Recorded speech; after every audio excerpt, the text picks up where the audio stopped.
This is Pat Soundbites Unplugged. Unplugged. The podcast where all the artists go to tell it as it is. Careers, music, tours, and more. And here's your host, the man that refuses to eat squid, Pat Calamari.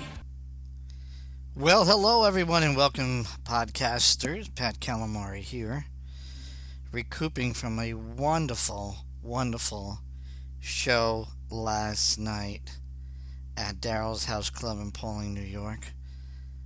Seeing Foghat, well, probably for seeing Foghat numerous times, but they just were insane. What a great performance last night, and a fun time with a live interview with Roger Earl and Bryan Bassett backstage before the show. I got to introduce the band. Foghat's been touring forever. I mean, these guys have always put on a great show, but last night in such an intimate setting on a Sunday night, oh my, they rocked the place. The crowd was so into it. You can just feel the exuberance and the energy.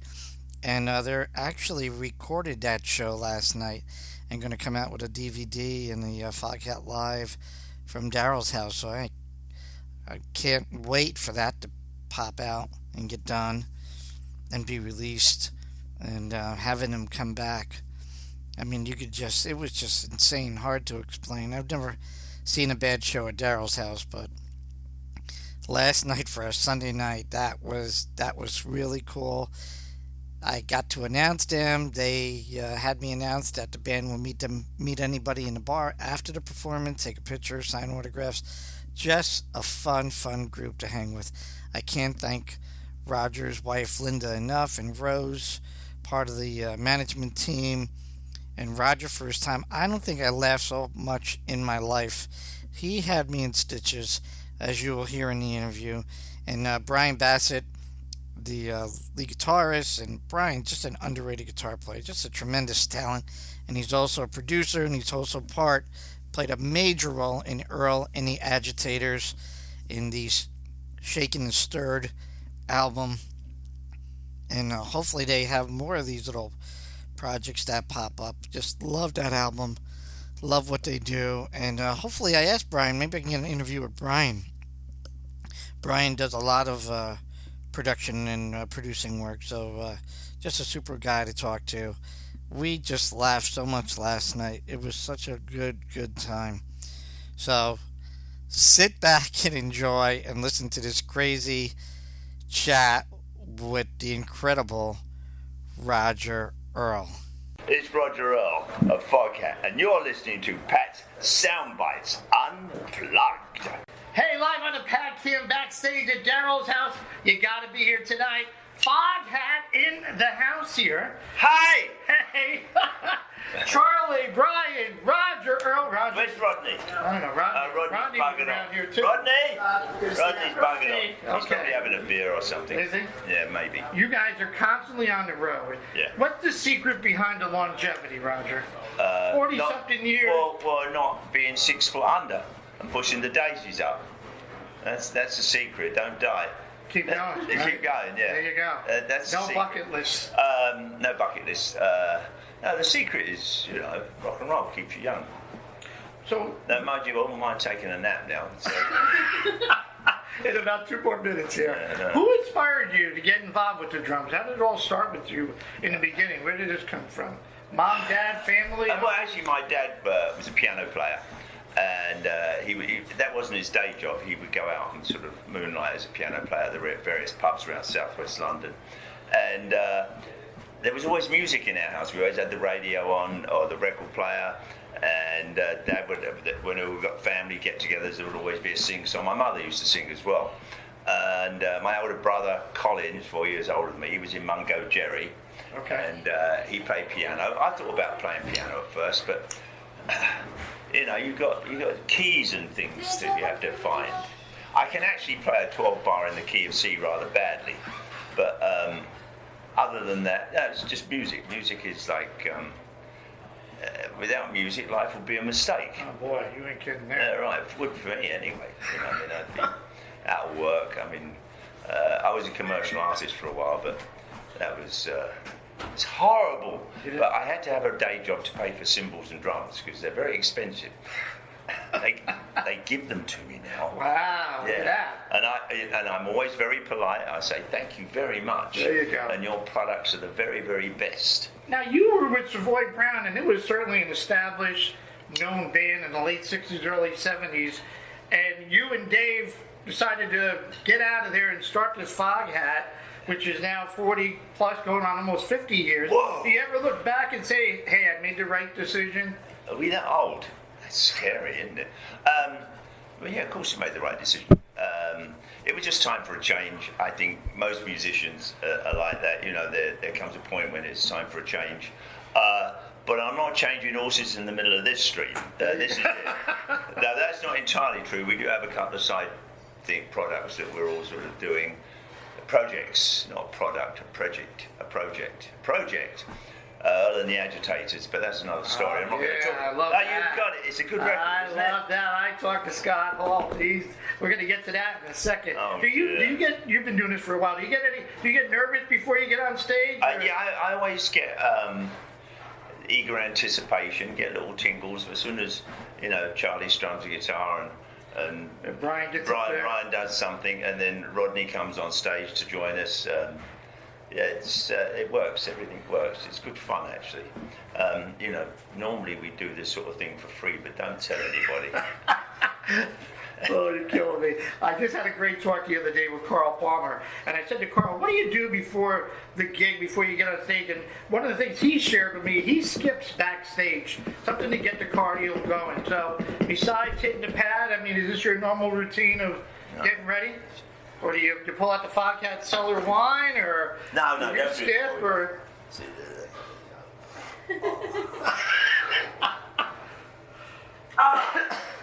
Don't get hurt now.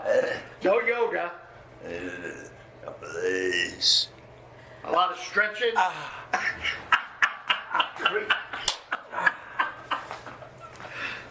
You feel better now? Yeah, I feel much better now.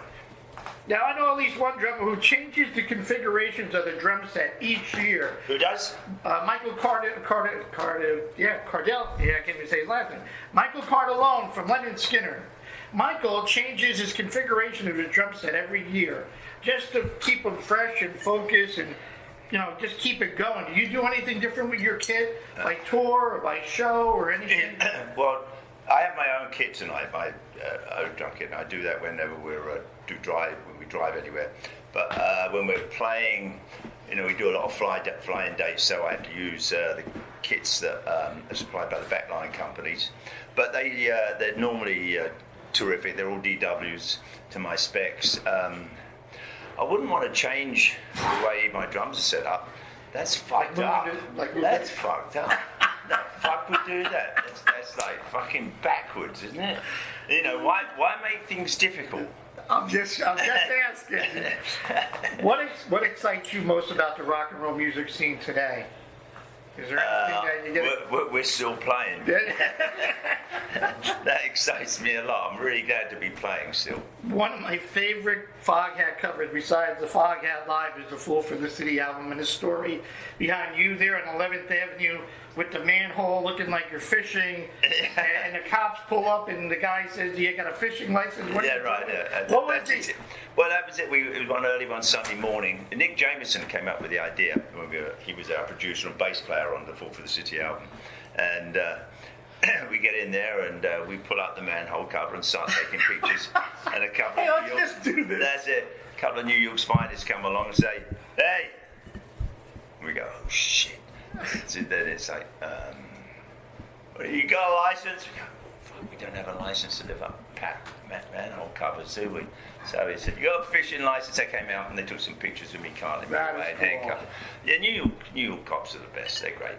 42nd anniversary of this great live album. We're going to do some songs from that. I would hope so. Yeah. When you think about it, what goes through your mind besides you're actually still playing, still kicking ass and taking names? Somebody said that did Warner Brothers want you to do a double album? Were they against it back in the day? Get back to the beginning. What goes through my mind? Yes. Not much. Okay. I try to remember to count to 4. There you go. 1, 2, 3. 4. He says with a look of surprise on his face. Was this supposed to be a double? Yeah, album? it was. But in fact, we have the tape somewhere in Warner Brothers vault. Last time Linda and I, our manager, were out in California, and we talked to them. We said, "Look, can we find the other song? Because back then we were playing at least an hour and a half or around 45 minutes. And what is there? There's like 45 minutes on there, yeah, right? 6 songs, so right? we've got nearly an hour's worth of songs on there. And they said, well, no, you can't do that. I said, well, why not? I said, well, we're not allowed. I said, well, why not? And they had no good reason. They have all our tapes down there that we have, all the recordings from the blues show that we did in 1977 with Muddy Waters, John Lee Hooker, Paul Butterfield, Johnny Winter, with us as the house band. They won't let us down there. I was thinking of going down there like with a shotgun and stuff and sort of saying, all right, take me down there now. But that would be dangerous, wouldn't it? I'd probably get arrested or something. They might want to lock me up. I wouldn't recommend that. What about if I just threatened them with a metal drumstick? Would they lock me up for that? Yeah, I think they would. I don't think they could take a joke. Yeah. 2016, you released this great album, Under the Influence. I love the picture. A couple of Savoy Browns. I see my girl Dana Fuchs was actually on it. Yeah, Dana's beautiful. Oh my God, I love Dana. What a talent. Did you see her in the film, the Beatles film? No. Oh, yeah. She's Sadie? Yes, yeah. She was fantastic. Over the Universe or something. Yeah, Yes. Wow. I met Dana here a few times. I met Dana at the Iridium down in the city. Just a sweetheart. Yeah, she could join Foghat anytime she wants. She's great. And then you come up with this. I mean, Brian, this is incredible. Well, it's all Brian's fault. Is it Brian's fault? Yeah. Somebody said Brian came up with the name. Is that true? Well, he was just started on his second bottle of Cabernet Sauvignon, and he jumped up on the table. The table's no longer there. And he declared Earl and the Agitators. Nice. Actually, it's all Brian's fault that record actually ever came about. So what are the chances that we get Scott and Tony that open up for you a lot more than that normally occurs? The trouble is... Is it logistics? Yeah, well, the Agitators get maybe $200 or $300 a night, whereas Foghat gets a great deal more. Now, $200 or $300 might buy you a couple of sandwiches here, or it's not going to pay for your gas or even, not even a flight, is it? So there's issues like we just can't afford to do it. But it could have been a Foghat album, right? For the most part. Well, actually, that's how it started. We were 2 or 3 songs short, and Scott, myself, and of course Brian, the resident genius, got together. Instead of writing 3, we wrote 17. A lot of Foghat, Southern Wine.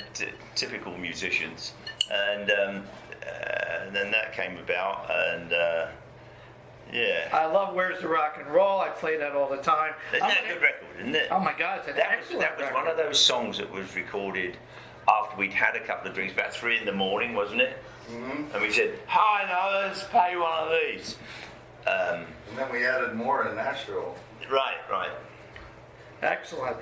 Well, being an independent radio station here locally, I get to create my own playlist. Okay. So I'm always playing this, always throwing in this, always throwing in Foghat. Any new music, maybe down the road, whether it's with Earl and the Agitators or Foghat, follow up with Under the Influence. Brian's going to speak. Brian? Well, you never know. We have so many things in the can, and the Shaken and Stirred albums are on the Agitators. We just had so many songs laying around. I said we need to do something with us to get them out there. We also went to Nashville. We were the guinea pig band, Roger, myself, and Scott, for a good friend of ours, Tom Mix, who was attending recording engineering school at Dark Horse Institute. Yeah. And so we went in and we ended up writing 3 or 4 more songs. So we had literally like 17, 18 songs. And we used several of them on the Foghat record, a couple of songs that we wrote. But we just decided, well, let's give it a name. And like Rod said, we were a couple glasses of wine into an evening. And I just came out, Earl and the Agitators. I'm thinking Roger, Earl and the Agitators. And the funny thing is, we decided to name everybody in the band Earl and give them a number. And all our backstage passes said, "I'm with Earl." And so it was just a fun project, and it just was one of those things where creativity overtook This is Angelo. any other thoughts of Say any. hello to Angelo. We know Angelo. Hi, You're Angelo. Angelo. He's great. He brings. It's a But great it was just one of those things, a lot of records that I've made over the years, some of the best ones were the ones that just came about spontaneously and just for fun, and this is one of those ones that just came about, so I mixed it up and we put it out, and we play with Scott anytime we can. Of course, he has his power trio, which is fantastic, and he tours quite a bit I love himself. Scott. Twanging and banging and had a great Right. influence with Scott. Loud is good. Beautiful human being. So I got to see him my last show to see you guys at BB King's for the release party, and Scott was there, and I think Kim was there too. Kim was there, got That up was and a played great couple show. songs with us. We've done a number of dates with Kim this year. I get up and sort of join in and annoy everybody. How did the Shepherd's Pie come out the other day? Roger's got Roger Rockin' Kitchen with Roger Earl of Foghat on Facebook. So you're Well- taking on the social media thing. So- Nobody died from eating it, so I guess it was all right. And tell us about the Foghat Cellars wine. Where can the listeners get it? Is it on the website? Do you? Yeah. How does that work? Foghatsellers.com. We have a 2012 Cabernet Sauvignon, 2013 Pinot Noir, 2014 Chardonnay. They're all delicious. Yes, I have a large cellar actually, Very which nice. I'm very pleased with that. That's one of the highlights of making your own wine. Nothing wrong with that. All right. So before I let you go, so what is something that you haven't done that you want to do? Autobiography, write a soundtrack, Hold on. jump out of a plane. My youngest daughter's here. Okay, close your ears then. Close your ears. Oh. Wow, you really want to do that? Oh, right. Yeah, she's one of the few children that actually sort of obeys her father. She disobeys her mother though. Okay. Yeah, mum's. Not Jessica. No, not Jessica. Okay. No, Jessica's. She disobeys her mother as well. Okay. Actually, they work in the family business. They help Excellent. out. They're useful. I actually. work with They're Rose. not like most young girls. They go, Daddy. Ah, the handout. Ah. No, they go to work. They actually do. They're useful. So that's just really nice. Well, you got Rose too, and Rose does a terrific job. Rose. Yeah, you want to say anything? Hi, Rose. Oh, Rose. What would be without Rose? I'll tell you, roseless. Well, A, thank you, A, for your time. Thank you, Brian. I don't want to hold up on your food, dear sweetheart. Thank you, Linda. Linda's in the house. Have a great show. Come back and see us again. We're really looking forward to tonight. It's a beautiful sounding room. We just did a quick sound check with Playful for the City and what's his name, the guy in the studio? Peter. Peter's great. It's awesome. Great, he knows what he's doing. We actually sounded good. Brian, thank you for your time. I love Earl and the Agitators, and I hope you guys follow up and have a few more drinks and come up with something else. We got to get Scott up here and Tony up here. That would be fun. That would be fun. That would be really fun. I don't know, but they won't pay us any money. Well, they can feed them good. The food's good. Well, yeah. But Scott could probably get a burger down in Nashville. Now we got to come to Daryl's house. Roger, Earl, Bryan Bassett. Foghat, support these great guys, catch them on tour, buy their music, they're on all the social media outlets. Rockin' Kitchen with Roger. You didn't have the shepherd pie, nobody died from it. No, How nobody was died the from it, shepherd yeah. pie? It was very good. It was delicious, yeah. So you cook, you drink, you play. I also have a vegetable garden, but it's not a vegetable garden at the moment. It's all dead. We've eaten it all. Actually, we had deer in our garden for the first time. Long Island deer. Yeah, Wow. they ate all my small tomatoes. They were chewing up the peppers. And the reason I know they were deer is because I trod in their shit. Thanks for your time, my friend. Thank you. All right, my man. Thank you.